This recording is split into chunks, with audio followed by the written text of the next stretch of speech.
ជំរាបសួរបងប្អូនទាំងអស់គ្នាដែលបានទស្សនាវីដេអូនេះរបៀប scan ពាណិជ្ជកម្ម download scan បញ្ចាត់មេរោគពាណិជ្ជកម្ម download ញាប់ load មកលើទូរស័ព្ទយើងរត់ចុចអីធ្វើអីមិនកើតចុចទេចុចអីមិនកើតនេះវាពាណិជ្ជកម្មគឺ load ញាប់បែបនេះបាទ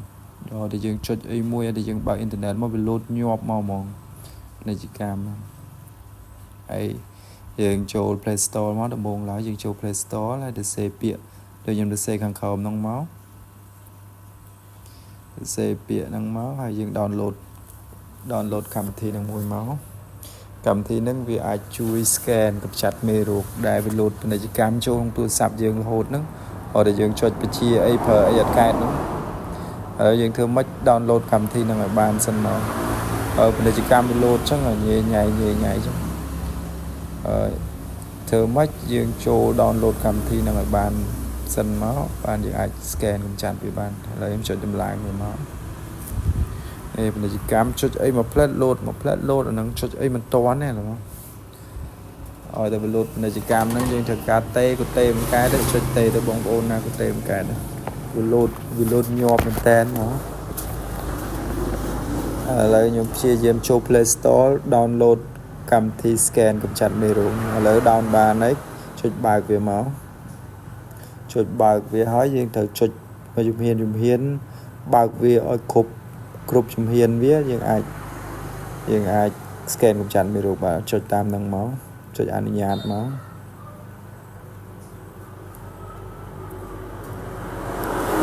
ហើយយើងចុចតម្លើងកម្មវិធីហ្នឹងឲ្យបាន full មកឥឡូវឡើងមួយជំហានម្ដងតែវាឡើងអត់ចង់តន់ព្រោះអីកម្មវិធីមេរោគវា load មករហូតឥឡូវខ្ញុំព្យាយាមចូលឲ្យបើកឥឡូវបើកកន្លែងនេះមួយទៀតមកទាញវាឲ្យ load ពណ៌ខៀវមកឥឡូវវាចាប់ផ្ដើមគាំងទៀតហើយមេរោគវា load មកទៀតវាធ្វើឲ្យទូរស័ព្ទយើងគាំងដែរចុចអីអត់ចង់ដើរដែរហើយចុច back ថយក្រោយចូលទៅសាមីទៀតចូលទៅបើកកម្មវិធីនឹងម្ដងទៀតបាទនេះកម្មវិធីដែលខ្ញុំតម្លើងមកហ្នឹងឥឡូវយើងអូសវាបើកឲ្យចេញពណ៌ខៀវមកបាទប៉ុណ្ណេះបើកបានសម្រាប់ហើយយើងចូលដល់កម្មវិធីយើងចុចឲ្យវាចេញគ្រីសមកនឹង load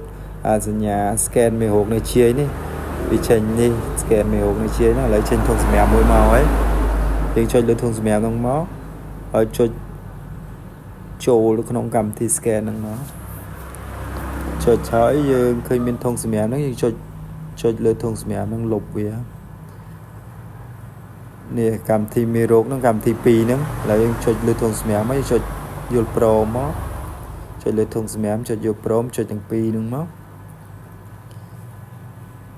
ហើយវាលោតអក្សរហ្នឹងយើងចុចទៀតដែរទៅឥឡូវយើងអាចលុបមេរោគពីរហ្នឹងចេញអស់ហើយតែនៅក្នុងហ្នឹងវាអត់ទាន់បាត់ភ្លាមទេ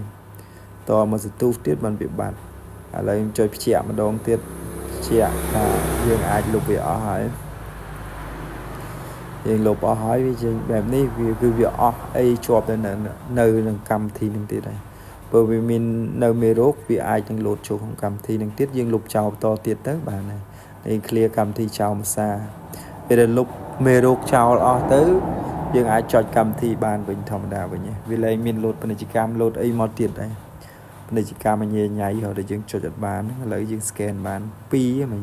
scan បាន2ឥឡូវចូលក្នុង Play Store យើងចូលទៅ scan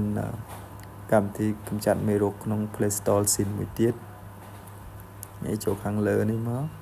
យើង scan វាភាសាទៀតមកហើយមានកម្មវិធីអី load ក្រហមហើយក៏មេរោគវា load ឲ្យយើងឃើញហើយឥឡូវលែងអីហើយយើងអាច scan បានហើយយើងអាចដោះបានហើយវាលែងមាន load ពាណិជ្ជកម្មមកទៀតទេដើម្បីយើងចង់ដឹងឲ្យច្បាស់យើងចុចបិទគ្រឿងវាផ្លែទៀត restart វាមួយទៅបិទហើយបើកគ្រឿងវាវិញមកកម្មវិធីខ្លះមេរោគខ្លះវាលុបមួយសារអញ្ចឹងអត់ទាន់អស់តើយើងបិទគ្រឿងហើយបើកមកវិញមកវា load មេរោគមកទៀតតែនេះខ្ញុំបិទហើយខ្ញុំបើកមកវិញហើយមើលអ៊ីនធឺណិតដែលវាដើរស្រួលបួលហើយយើងអូសប្រើតេស្តវាសាមើលវាអាច load មេរោគមកទៀតឬក៏អត់អញ្ចឹងបើក YouTube បើកអីចាក់ស្ដាប់សាកមើលទៅឃើញតែវាដើរស្រួលវិញអត់វាលោតអីមកអត់ឥឡូវវីដេអូយើងធ្វើហើយឥឡូវក៏សូមណែនាំបងប្អូនជួយ Subscribe Channel ថ្មីខ្ញុំមួយផង Channel ខ្ញុំធ្វើពីរបៀបដោះទូរស័ព្ទដែលមានជាប់កម្មវិធីនេះទៅសេដោយខាងលើលីហួរ Phone ខ្មែរ